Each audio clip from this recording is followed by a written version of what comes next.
Koristim priliku da još jednom pozovem sve građane i u našem gradu, u Novom Sadu, ali i širom Republike Srbije, da iskoriste sebi svoje ustavom zagarantovano pravo, biračko pravo, da glasaju, da odluče kuda i kako će dalje da ide Srbija, ko će da bude odgovoran za našu kuću u narednih 4, odnosno 5 godina i pre svega da razumemo složenost ovog izbornog procesa, imajući u vidu sve ono što se dešava u svetu, što ne zavisi od nas, a svakako utiče na nas. Verujem da će biti veliki odziv, vidim da jutros dobro raspoloženje, puni su birački odbori članova, posmatrača, sve to utiče na zakonitost i legitimnost izbornog procesa i zaista za mene su izbori uvek i jesu festival demokratije. Nadam se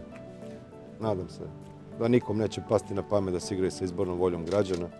i da neće praviti nikakve cirkuse i ostale kerefeke.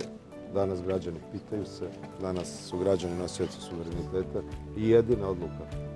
jedina odluka pripada građanima.